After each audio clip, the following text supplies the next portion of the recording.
Hi, welcome back. Apple has long had a reputation for taking existing technologies and making them feel revolutionary. Whether it's the iPhone, the Apple Watch, or Apple Silicon, the company has a way of redefining categories. But recently, something's changed. Apple software has become, buggy, sloppy even. And now, with the rise of generative AI, it seems Apple has missed the boat entirely. So how did a company so synonymous with innovation manage to fumble one of the biggest tech shifts in recent memory? This is the story of infighting, staged demos, and a philosophy that just didn't evolve with the times. In June 2024, Apple unveiled its answer to the AI race: Apple Intelligence.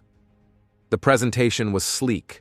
Demos showed Siri fetching flight details, planning lunch, mapping routes, all in one smooth conversation. But behind the polished exterior, cracks were already forming.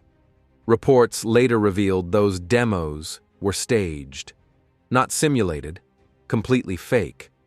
The features didn't exist. Even Apple's own engineers hadn't seen them work. As of mid-2025, many promised features were still missing. Apple had marketed their AI as the central innovation of the iPhone 16, across billboards, online ads, and keynote speeches. But when the phone launched, those features were nowhere to be found. Unsurprisingly, the lawsuits came fast.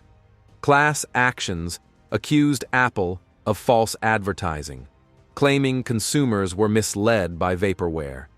It's easy to forget that Apple once led the voice assistant race. Siri launched in 2011 and seemed futuristic. But while competitors improved, Siri stagnated. It's now clunky, unreliable, and often incapable of handling even simple tasks. Meanwhile, Google released Gemini Live, a voice-first AI assistant capable of real-time conversation, screen understanding, and contextual awareness. Samsung introduced Galaxy AI with real-time call translation. Even Microsoft's Copilot integrates deeply into Windows and Office. In contrast, Apple's solution, still coming soon? Why the delay? Apple's AI troubles run deep, rooted in a decade of internal dysfunction. Siri wasn't built in-house. It was an app Apple bought for $200 million. After Steve Jobs' death, leadership fumbled its integration. Scott Forstall, once a trusted lieutenant, handed Siri off to an executive who reportedly clashed with engineers and only approved updates once per year. Then came the infamous Apple Maps fiasco in 2012. Faulty directions, warped buildings, and public embarrassment. Leadership shuffled. Siri was deprioritized. In 2018, Apple made a big move, hiring John Giannandrea, former head of AI at Google. He reported directly to Tim Cook, with a mission to revamp Siri and lead Apple's AI strategy. But under his leadership, things moved slowly. It took 2 years just to remove Hey from Hey Siri. Efforts to build more emotional or empathetic responses were shelved in favor of saving milliseconds in latency. Internally, engineers began to rebel, developing better AI models behind management's back.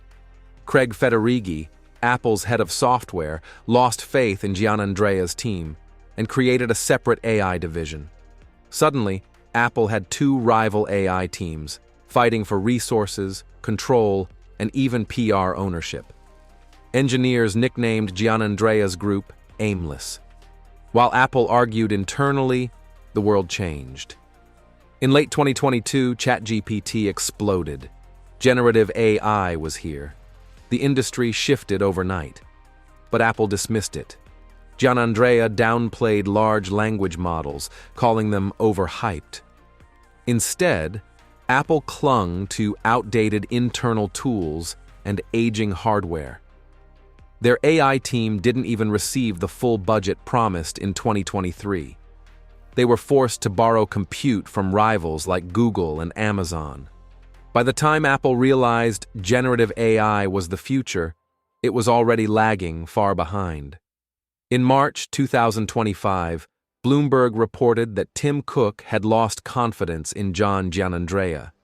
Control of Siri and AI was stripped from him and handed to Mike Rockwell, the man behind Vision Pro. This was Apple's attempt to steady the ship. In June 2025, Apple doubled down. At WWDC, they once again showcased Apple Intelligence, now with vague promises of smarter Siri, contextual understanding, and a deep integration with apps.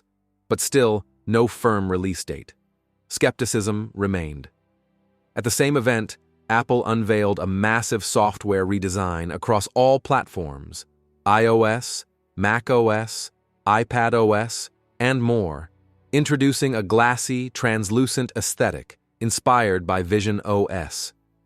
Some saw it as a genuine leap. Others saw it as a distraction. Ultimately, the issue isn't just missed deadlines, it's cultural. Apple built its empire on secrecy and control, launching fully formed products in dramatic fashion. But AI doesn't work like that. It's messy, iterative, and open by nature. You don't get a one more thing moment with AI. You build in public, and Apple just wasn't wired for that. While competitors launched useful tools, Apple argued, hesitated, and staged fake demos. And now it's paying the price. So the question remains, can Apple catch up? Apple says that Siri's AI overhaul is coming this fall. They've promised features like personal context, deeper app integration, and on-screen awareness. And sure, there's optimism. This time, executives claim there won't be another delay. But here's the thing. It's no longer enough to just promise. Because in 2025, the AI race is no longer a hypothetical. It's happening in real time. Users already expect tools that are helpful, fast, conversational, and adaptable. Gemini, Galaxy AI, ChatGPT, even Microsoft's Copilot, they're all delivering features today. And Apple? Still in preview mode. The company built its 21st century legacy on being the first to make things just work. But now, Apple seems reactive, not revolutionary. Their famous "it just works" mantra is being replaced by "it's coming soon." And that raises bigger questions. Has the culture at Apple shifted too far toward risk aversion? Has the company become too large, too corporate, too slow to take bold bets? Steve Jobs was notorious for pushing forward even when things weren't perfect. Today, that same willingness to take imperfect leaps seems gone. So what happens next? Maybe Apple will pull it together. Maybe Rockwell's leadership will finally unify the AI vision. Maybe Siri will evolve into something truly useful. But right now, we're not just watching a company chase a new technology.